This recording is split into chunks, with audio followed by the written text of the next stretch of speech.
Hello guys, cyclone ఎఫెక్ట్కి Penna river ఎలా ఉందో చూద్దామని అయితే నేను వచ్చేసాను. వ్యూ అయితే బ్యూటిఫుల్గా ఉంది, కానీ గాలి మాత్రం బీభత్సంగా ఉంది.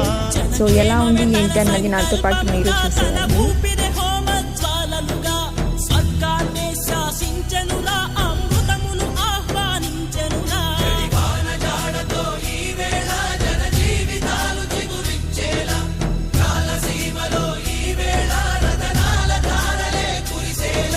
కల్లు కల్లు మని సిరిము వల్లే చినుకే చేరగా, జల్లు జల్లు మని పులకింతల్లో పుడమే పాడగా, హరివిల్లు ఎత్తి కరిమబ్బు